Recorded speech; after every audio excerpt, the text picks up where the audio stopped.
Bincang bersama.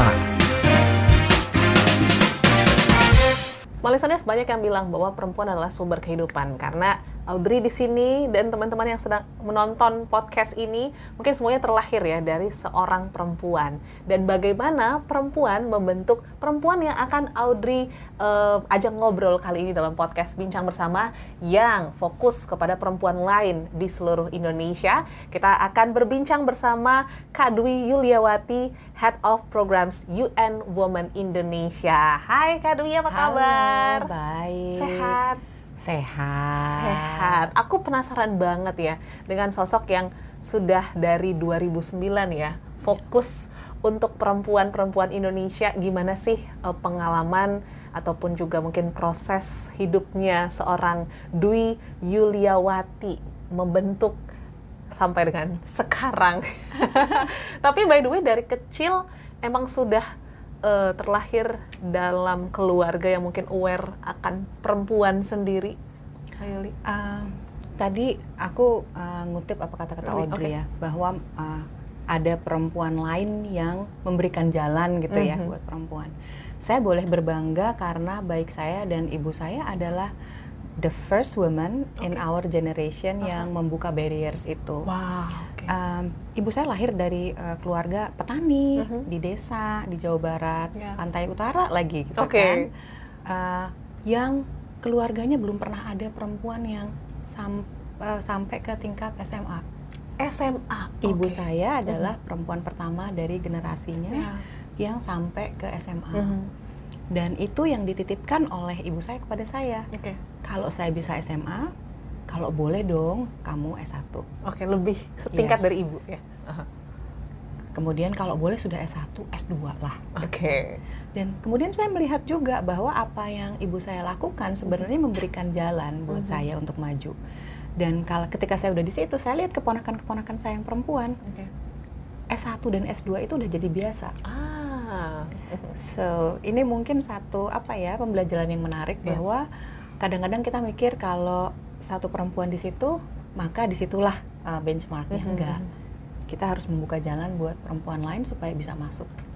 Break the walls ya. Dan itu mungkin menjadi satu kebanggaan juga ya yang dipegang oleh ibu dan bahkan Kak Dwi sendiri. Tapi masa kecilnya sendiri gitu ya. Apakah sudah cukup aware atau semangat menyemarakan women empowerment gitu ya, atau seperti apa, gender equality dulu waktu kecil sudah menemukan hal-hal seperti itu Kak? Mungkin kita juga harus menyadari bahwa beberapa ingredients gitu ya untuk orang bisa kemudian berani menyuarakan itu juga memang empowered dari keluarga. Keluarga saya untungnya ayah saya juga mengerti bahwa bisa membagi pekerjaan-pekerjaan rumah tangga dengan ibu saya. Jadi saya melihat bahwa itu bukan beban ibu saya sendiri, tapi juga bisa dibagi gitu ya. Meskipun ini agak outlier ya, karena keluarga ayah saya adalah dari militer gitu kan. Dan kemudian jadi itu dinormalisasi. Oh, bisa kok dibagi gitu kan. Meskipun ibu saya ibu rumah tangga misalnya. Jadi dari situlah kemudian saya bilang bahwa kalau saya lihat teman-teman saya tidak begitu, maka salah satu bagian dari hidup saya adalah untuk kemudian membagikan pengalaman baik ini kepada teman-teman yang lain atau kepada generasi selanjutnya. Gitu. Jadi memang melihat dengan langsung dulu ya dari rumah, dan akhirnya dibawalah mungkin ke pendidikan dan bahkan ke karir ya. Sampai dengan tahun 2025 ini masih fokus ya dalam UN Women Indonesia. Apa sih trigger awalnya Kak Dwi sendiri yakin untuk menekuni ataupun konsisten dalam menyuarakan hak-hak ataupun suara perempuan di UN? Kalau saya mungkin salah satu motivasinya adalah memang dengan kemampuan saya, latar belakang pendidikan, cocok sekali kalau saya bisa bergabung dengan lembaga internasional atau intergovernmental gitu ya. Dan karena dari awal visinya saya kepingin untuk bekerja di isu perempuan, ini adalah salah satu dorongan juga gitu untuk bekerja di organisasi yang memang fokusnya di isu perempuan. Tetapi kalau saya pikir tidak melulu jalurnya sama kok gitu. Bisa aja seseorang kemudian secara profesional dia berada di lingkup industri yang lain, sektor yang lain, tapi juga punya visi untuk pemberdayaan perempuan. Dan saya lihat di dalam perjalanan karir saya, justru individu seperti inilah yang juga bisa membawa perubahan yang luar biasa gitu. Kalau saya sendiri karena memang path karirnya di situ, dan saya memulainya dari situ, motivasinya. Tapi keresahan-keresahan apa nih yang membuat akhirnya, kayaknya emang harus terjun langsung gitu ya? Karena mungkin kayak aku secara pribadi mungkin nggak terjun langsung, tapi ikut merasakan di bidang karir masing-masing. Kenapa fokus ke isu perempuan ya? Sebenarnya kalau dirunut lagi ke belakang, mungkin dari usia 16 sampai 15-16 tahun lah, formative years ya. Di mana di lingkungan saya yang male dominated karena saya tinggal di komplek tentara gitu ya. Kemudian juga saya lihat banyak sekali kesempatan bagi remaja-remaja sekitar saya yang berhenti begitu mereka menikah. Sementara saya punya keinginan yang lain, dan saya pikir juga teman-teman saya yang melanjutkan dengan memutuskan untuk berhenti berkarir itu juga sebenarnya punya motivasi yang sama gitu. Tapi itulah yang saya lihat, dan itu saya jadi merasa resah gitu loh. Kalau masa sih saya cuma sendirian yang berpikiran seperti ini ya gitu. Banyak dong yang lain. Disitulah kemudian saya berpikir, ada satu buku yang saya baca di usia itu, bukunya Nawal El-Sadawi, namanya Perempuan di Titik Nol. Mungkin motivasi ini didorong oleh itu, observasi saya juga dengan lingkungan sekitar, dan akhirnya setelah saya kuliah saya pikir saya harus bekerja di isu ini karena ini masih menjadi PR. Dimanapun sektornya, dimanapun karir saya akan membawa saya ke depan, isu ini adalah isu yang harus saya perjuangkan. Begitu. Dan akhirnya adalah jalan ataupun peluang untuk masuk di lebih dalam ya di isu perempuan ini. Awal masuk seperti apa suasana ataupun perasaan seorang Dwi Yuliawati? Pekerjaan pertama saya setelah lulus kuliah itu di sebuah NGO kecil yang berfokus pada pemilu. Dan isu yang diperjuangkan waktu itu tahunnya di tahun 2002, 2001 ya, adalah kuota 30%. Tetap udah bobo perempuan nih ya? Betul, karena pilihan tadi ya. Jadi ketika pada waktu itu, bayangkan seorang perempuan muda bekerja di lembaga swadaya masyarakat, membuat kertas posisi atau advokasi paper mengenai pentingnya keterwakilan perempuan di parlemen. Dan saya harus menghadapi misalnya mempresentasikan itu kepada banyak pihak termasuk parlemen gitu. Disitulah saya berpikir bahwa saya harus banyak sekali membuka diri saya untuk sebuah kemampuan baru, gitu. Kemampuan berkomunikasi, beradvokasi dan lain-lain. Apalagi isunya susah. Betul. Nah itu satu. Yang kedua, dalam pekerjaan tersebut membawa saya ke jaringan aktivis perempuan yang lain dan sangat ramai, gitu ya. Ada jaringan perempuan petani, nelayan dan lain-lain. Saya punya kesempatan untuk mendengar isu-isu mereka, gitu ya, dalam meeting, rapat dan lain sebagainya. Dan di situ saya berpikir bahwa rumit banget ya. Perasaan saya tuh kayak yang, mulai dari mana nih, bingung kan? Mulai dari mana? Tapi juga dikuatkan. Artinya sudah banyak kolega-kolega dan teman-teman seperjuangan yang memperjuangkan isu perempuan di sektor yang lain. Jadi saya harus kuat di sini karena kita saling menguatkan. Perubahan yang terjadi di satu sektor atau di satu hal akan membangkitkan perubahan lain di sektor yang lain atau isu yang lain. Gitu. Wah, jadi justru sejak terjun melihat powernya perempuan ini justru luar biasa banget di berbagai sektor ya, yang punya keresahan sama.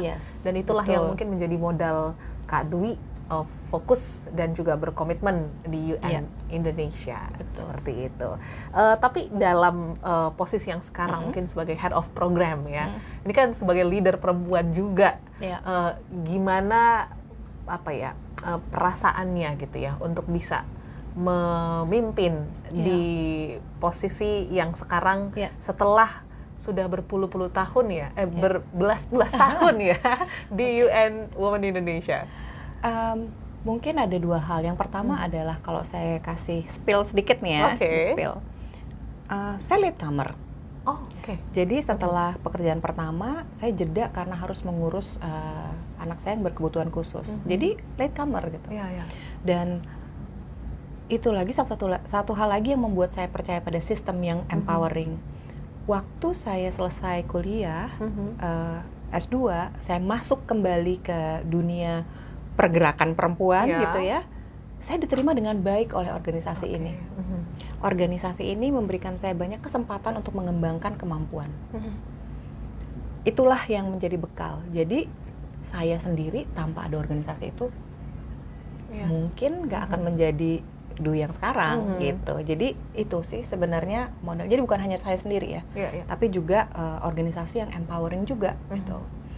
Dan itu yang saya percaya bahwa perubahan sistemik itu juga dibutuhkan supaya perempuan dimanapun mereka bekerja dan berkarya itu membutuhkan perubahan sistemik dan struktural. Seperti itu. Inilah yang mungkin kita harapkan ya, bahwa peran perempuan di setiap pekerjaan ataupun karirnya bisa disupport oleh berbagai faktor. Tadi kan kalau dari lingkungan, dari faktor-faktor lain yang mendukung Kak Dwi lah ya untuk bisa akhirnya berdaya di karir. Dari lini mana aja? Dari awal, dari support sistemnya, dari rumah, dari lingkungan, kemudian juga dari pekerjaan.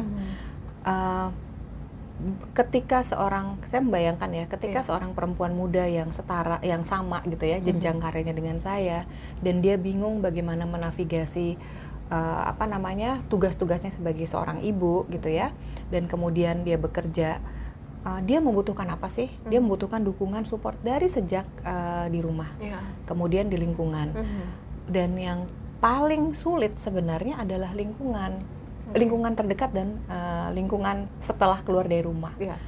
Kenapa? Karena disitulah banyak sekali stereotype, banyak sekali bias, banyak sekali pressure gitu ya. Ketika misalnya dia bekerja, anaknya siapa yang ngurus? Ya, pasti adalah ya. Ada seperti itu. Ketika dia masuk kerja pun, lingkungan kerjanya mungkin tidak cukup inklusif bagi perempuan muda yang juga misalnya baru melahirkan atau baru cuti hamil atau bahkan sedang hamil, untuk memiliki jenjang karir yang pathway-nya hampir sama dengan kolega prianya. Ini yang menurut saya beruntung karena dari sisi lini itu tadi saya sudah punya dukungan yang cukup baik.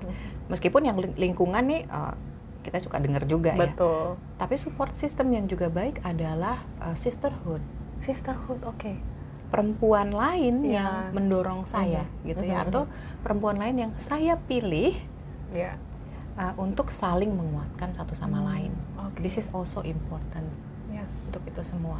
Makanya penting ya untuk kita perempuan bisa tetap punya inner circle sisterhood. Yang bisa saling menguatkan, tempat sharing, walaupun mungkin sharingnya ngeluh-ngeluh, tapi ya kadang itu yang menguatkan ya.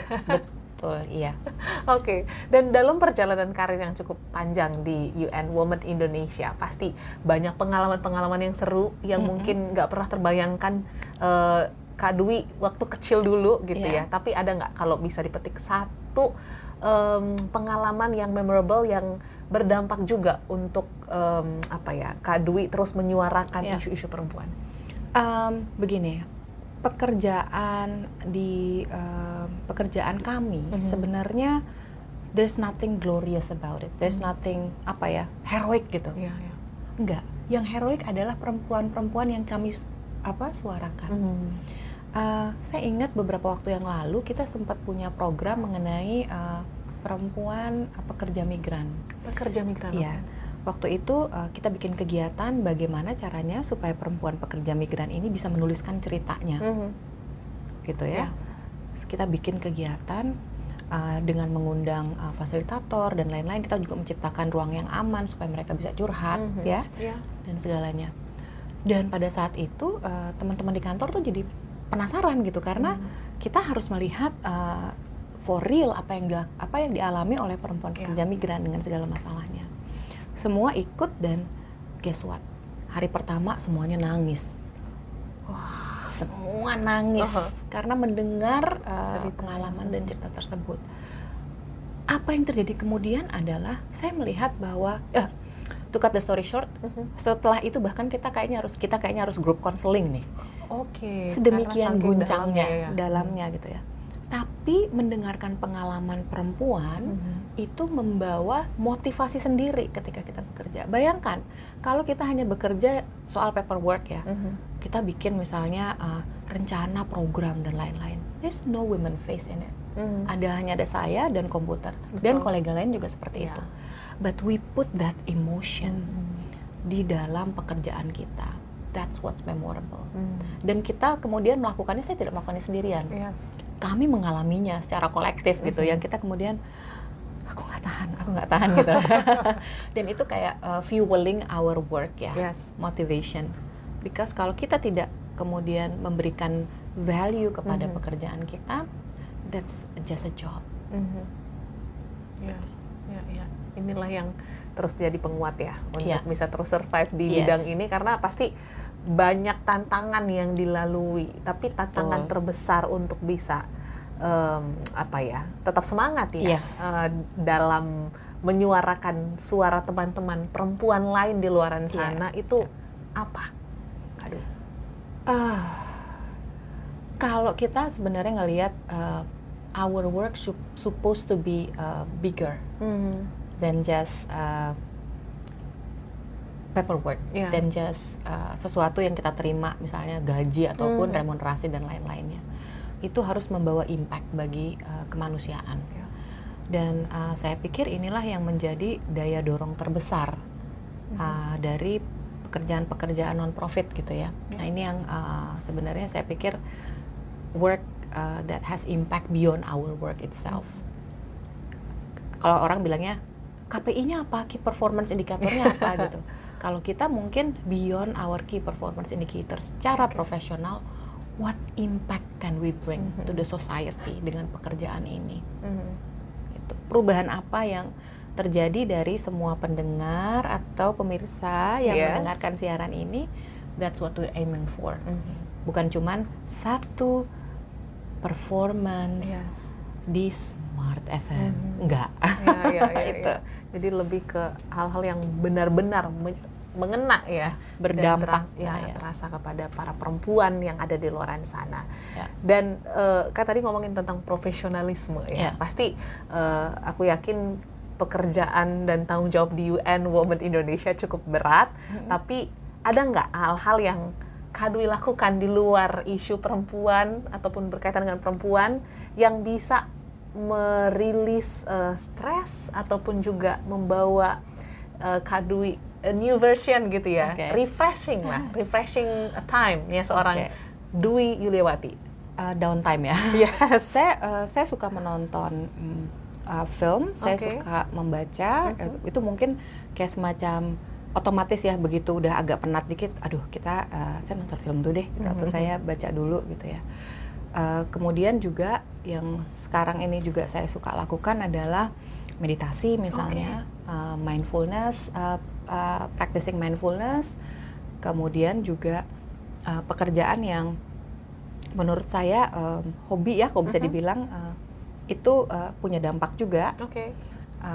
Memasak gitu misalnya, saya suka sekali memasak, saya suka baking, itu mungkin downtime-nya, relaxing time buat saya. Tapi yang sebenarnya paling kemudian saya gunakan sebagai mekanisme untuk relaksasi itu adalah meditasi dan mindfulness. Tapi boleh nggak sih minta rekomendasi 3 film favoritnya seorang Kak Dwi?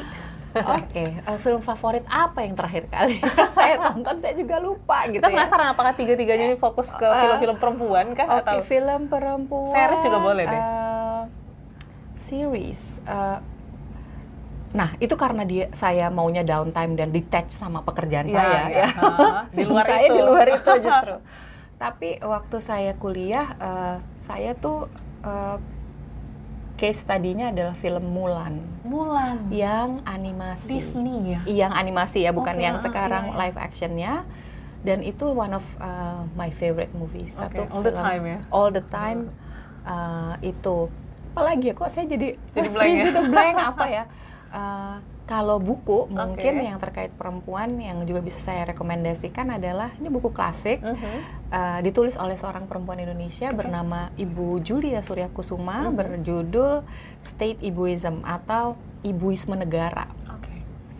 Bacalah itu dan kita bisa mengerti mengenai permasalahan sistemik pemberdayaan perempuan. Itu tapi film-film atau series yang lain adalah saya suka detektif series, terutama British crime series. Kenapa? Karena untuk downtime saya membutuhkan sesuatu yang agak instan ya. Ada masalah, ada solusi, masalah selesai. Tapi yang berkaitan dengan itu semua saya suka namanya crime scene investigation, special victims unit. Bisa jadi rekomendasinya itu juga soal sekelompok detektif yang menyelidiki kekerasan seksual yang terjadi buat perempuan. Law and Order Special Victims Unit. Udah lama seri itu tidak ada lagi mungkin ya, tapi bisa ada platform-platform juga yang menyediakannya. Jadi boleh ya jadi rekomendasi mumpung mungkin ini tayangnya weekend gitu ya, jadi bisa menjadi teman quality time Anda seperti itu. Dan pastinya tadi aku balik lagi ke awal ya, bahwa di awal Kak Dwi mengatakan bahwa ibu lah yang menjadi salah satu motivasi ya untuk breaking the wall dari stigma-stigma keluarga yang mungkin dulu melihat perempuan ya hanya begitu saja gitu. Sekarang mungkin ataupun ibu masih ada, by the way? Masih ada. Gimana ibu melihat sosok Kak Dwi yang sekarang? Sangat banggakah?